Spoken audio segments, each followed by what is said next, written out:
பஞ்சாப் அணிக்கு எதிரான போட்டியில் தோல்வி அடைந்ததற்கு மோசமான பேட்டிங் வெளிப்படுத்தியதே காரணம் என்று சிஎஸ்கே அணியின் கேப்டன் ருத்துராஜ் கெய்க்வாட் தெரிவித்துள்ளார். பஞ்சாப் அணிக்கு எதிரான போட்டியில் சிஎஸ்கே அணி 7 விக்கெட்டுகள் வித்தியாசத்தில் தோல்வியை சந்தித்துள்ளது.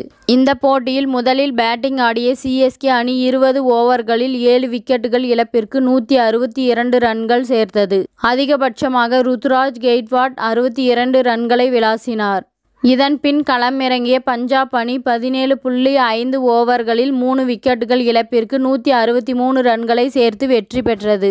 இதன் மூலம் சிஎஸ்கே அணி 5வது தோல்வியை பதிவு செய்துள்ளது. சொந்த மண்ணில் மீண்டும் தோல்வியை சந்தித்துள்ளதால் சிஎஸ்கே அணி பிளே ஆஃப் சுற்றுக்கு முன்னேறுவதில் சிக்கல் எழுந்துள்ளது. இந்த தோல்வி குறித்து சிஎஸ்கே அணியின் கேப்டன் ருத்துராஜ் கெய்க்வாட் பேசுகையில், என்னை பொறுத்தவரை 50 முதல் 60 ரன்கள் வரை குறைவாக எடுத்துள்ளோம். நாங்கள் பேட்டிங் செய்யும் போது பிட்சில் எந்த உதவியையும் பேட்ஸ்மேன்களுக்கு கிடைக்கவில்லை. இம்பாக்ட் பிளேயர் விதியை பயன்படுத்தியும் எதிர்பார்த்த இலக்கை நிர்ணயிக்க முடியவில்லை.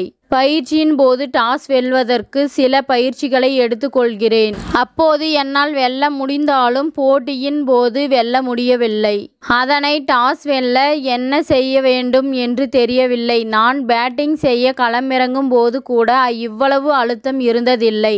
டாஸின் போது அதிக அழுத்தம் ஏற்படுகிறது. கடந்த போட்டியில் 78 ரன்கள் வித்தியாசத்தில் வென்ற போது நாங்களும் கொஞ்சம் ஆச்சரியம் அடைந்தோம். கடந்த 2 போட்டிகளிலும் பிட்ச் மற்றும் சூழல் நன்றாக இருந்தது என்று நினைக்கிறேன். இந்த பிட்சில் 200 ரன்களை குறைந்தபட்சம் சேர்த்திருக்க வேண்டும். 180 ரன்கள் என்பது கூட போதுமானதாக இருந்திருக்காது.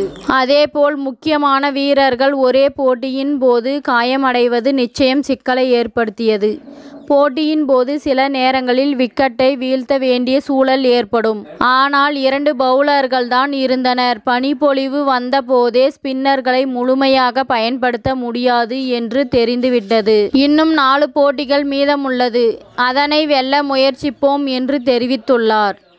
இத்துடன் இந்த செய்தி முடிவடைகின்றது. நன்றி, வணக்கம். மீண்டும் அடுத்த வீடியோவில் சந்திப்போம். மேலும் இதுபோன்ற சுவாரஸ்யமான தகவல்களை அறிய தமிழ் சிறை சேனலை சப்ஸ்கிரைப் பண்ணுங்க, ஷேர் பண்ணுங்க, லைக் பண்ணுங்க மற்றும் கமெண்ட் பண்ணுங்க.